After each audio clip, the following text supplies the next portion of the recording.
There has been a lot of buzz this offseason about this Sixers team following the additions of Joel Embiid and Paul George, but don't let Tyrese Maxey get lost in the shuffle. One Sixers legend spoke incredibly highly about the young guard, and I'm going to talk specifically about what was said and why he is right, why another big leap could be coming as Tyrese Maxey heads into his year 5 season with the Philadelphia 76ers. He was rewarded with the massive contract this offseason, and rightfully so, that this is a guy that I think the baton of the franchise will eventually be carried or handed to, that it will go from the Joel Embiid era to the Tyrese Maxey era by the end of things, but right now they are zeroed in and looking for a championship. And according to Dr. J, Julius Erving himself, he believes that Tyrese Maxey will very much be at the epicenter of it. Shout out to Sam D. Giovanni of Clutch Points and Philly Sports Network, who caught up with Dr. J at their park reveal today. The Sixers building a nice thing for the community there, and they did reveal that to everyone. Jared McCain and Adem Bona each showing face as well. But Sam caught up with Julius Erving and said that Julius Erving says that he always has high expectations for the Sixers,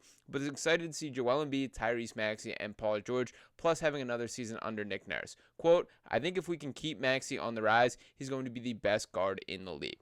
And that is exactly what I wanted to harp on here. That yes, we cannot go far on this Sixers team without talking about Joel Embiid. That we should be excited about the addition of Paul George. But let it not get lost how special and how impressive the growth of Tyrese Maxey is. To talk just specifically about his stats last year, we're talking about a dude that averaged 25.9 points per game, 6.2 assists, which was a career high there, 3.7 rebounds, and also had a little bit of a dip in efficiency in his three-point numbers, 37.3%. I do think that will rebound this year, especially with the spacing with Paul George and Joel Embiid, and really why I think that number, although the only reason that it took a dip, was because of the period of time in which Joel Embiid was out and Tyrese Maxey being forced to be the sole focal point of that offense. And when you look around the other talent for most of last season, there truly was not a lot as far as the focal point of the team. We're talking about guys who I like, the Nico Batums, the Marcus Morris, the Buddy Hields of the world, but none of those guys are commanding the respect of the defense in a way that, you need to kind of create the ideal looks for this guy. And that's part of his growth pattern. This is part of the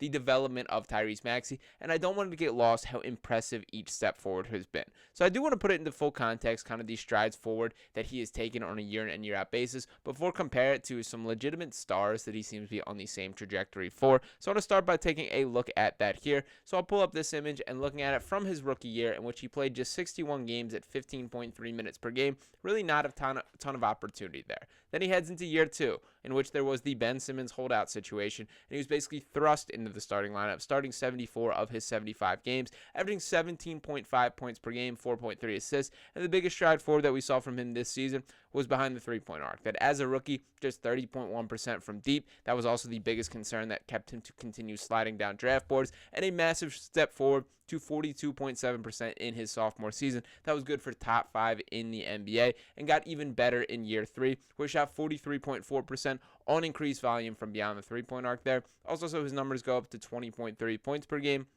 A little bit of a dip in assists this following the second half of the season, in which James Harden came to Philadelphia, played a little bit less of a ball dominant role, and then this season thrust back into more of a point guard like role. That there was a lot of two-man action with Joel Embiid. We saw those assists inflate back up to a career high 6.2 per game, and the scoring numbers grow as well, 25.9 per game. He's found ways to impact winning, and also, by the way, I do want to note that there's 2 other areas that I think he took some significant stride forwards. Number 1, defensively, I think we're now at the point where I would consider Tyrese Maxey an underrated defender. That yes, he's always going to be a little bit short in stature, and there will be some matchups that he cannot take just purely because of the size there, but he's put on some muscle, and the dude straight up competes on the defensive side of the ball. I do not think he's a net negative defender at this point in his career, and don't think he will be at any point moving forward. Once again, there will be matchups. We're not going to talk about throwing Tyrese Maxey on the Jason Tatums of the world, or the big bodies that he's just not going to be able to match up with. But when there's an opposing guard, I feel pretty good about Tyrese Maxey's odds on both sides of the floor in that specific thing,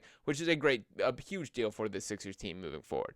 And it's also very clear, the second part that I did want to note is kind of the growth in maturity and mentality from Tyrese Maxey. He's been a kid with a great head on his shoulders since the second that he came to the league, and dating back far before that you can tell more so than just about any athlete that I've seen, talked about, and covered.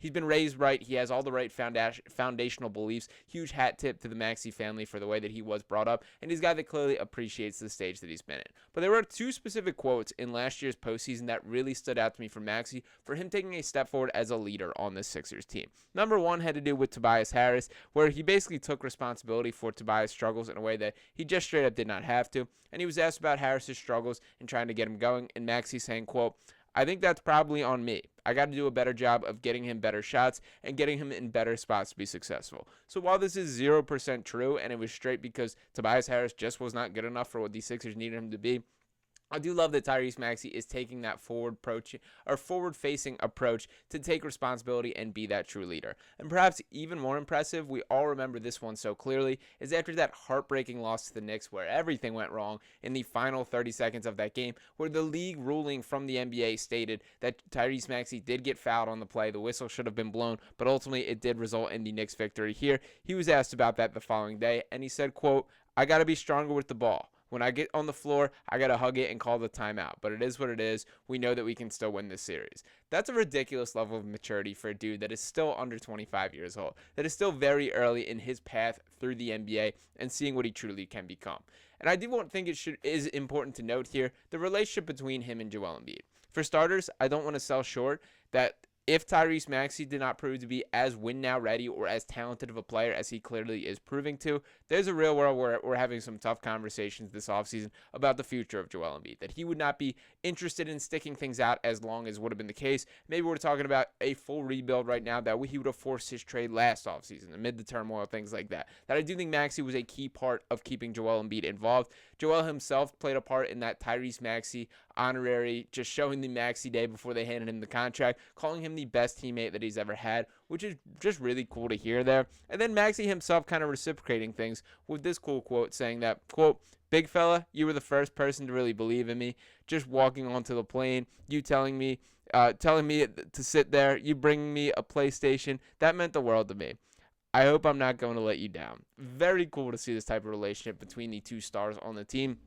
And there is the win-now talent around them for these guys to take the next step. Now, before I dive into that from the Sixers angle, I did just want to take a step back and take a look at, statistically, who does Maxey look similar for? When you're trying to picture his career arc, I know there's been a little bit of Damian Lillard comps over the years. Shout out to Trill Brodude of the You Know Ball podcast who really dove into that there. But he kind of has shifted gears a little bit in kind of how his role has. And I did kind of compare it right here in Basketball Reference. I did want to pull up these. Look at these names that he is eerily similar to at his age at 23 years old. We're talking about Devin Booker, Kobe Bryant, James Harden, Tyrese Maxey, and Dwayne Wade. That's a pretty damn good list as far as the connectivity there, seeing, the statistically similar, the similarities that they do have. I think, style of play, you can nitpick for each one of these guys, but it is worth noting that that's a great crew to be recognized with, and I do think you can see aspects of each of these guys' games impacting Tyrese Maxey, let alone that he got to play next to James Harden, which I do think is very cool there. Now, when speaking about his fit within the Sixers team, it is some strong praise from Julius Erving to ultimately say that I think if we can keep Maxey on the rise, he's going to be the best guard in the league, best point guard in the league. I do think that could be true in the long haul. I don't know if I necessarily see that type of leap happening this year, and that more so has to do with the opportunity that's going to be. That we know that Joel Embiid is still the centerpiece of this team,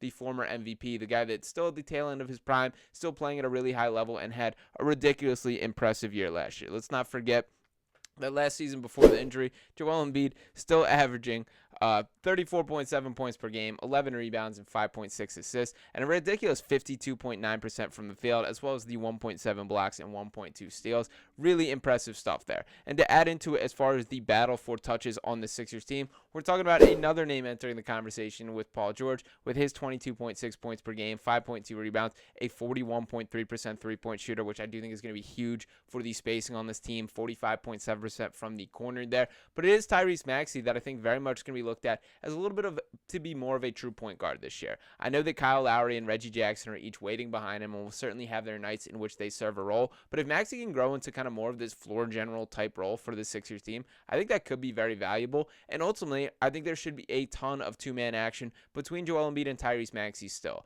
That I was licking my lips at the Olympics watching the Steph Curry off-ball motion with Joel Embiid as kind of the focal point, him being the screener, the guy that's setting up action for him. I think that directly translates to what you can do with Tyrese Maxey. I'm not saying he's a Steph Curry level of three-point shooter, but what he is a guy that works active off-ball and can make those exact same type of cuts, and he's a pretty good three-point shooter himself, so not worried if those are the looks that we are getting. He might not possess that level of getting absolutely red hot that Steph does, at least at this point in his career, but he is a guy that still knocks him down well above the league average, and a guy that I do think is going to take another stride forward, that I think it'll be a rebound year above that 37.4%.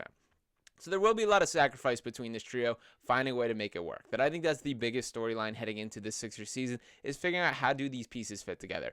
Is there the give and take? Are these guys stepping on their toes a little bit too much? Ultimately, I think all three of them, each one of their heads are in the right place. I've loved everything that I've heard from Paul George. I loved Joel Embiid's response about that's his lesson from the Olympics, learning to play off others, let other guys have their nights. And Tyrese Maxey himself has been just about as unproblematic as a star could be. We're talking about this dude being willing to delay his payday to even open the door for Paul George to sign that type of max contract on the Sixers team. So I'm not overly worried about this being an issue for the Sixers, but very happy that this is the situation we were in. So ultimately, we will see how things shake out from here. But shout out to Dr. J for showing some belief in Tyrese Maxey. He is a guy that I think is deserving of praise well beyond what he does receive. Very excited to watch his growth continue with this Sixers team, and ultimately think it's going to translate to winning a championship in the short future. So let me know if you guys are with me in the comments. Make sure you're dropping a like and subscribing to the channel if you have not already. We are in the dog days of summer, but basketball not too far in the future. So make sure you're staying tuned with everything right here on the channel, and I'll be talking to you next time right here on Sixers Digest. Peace.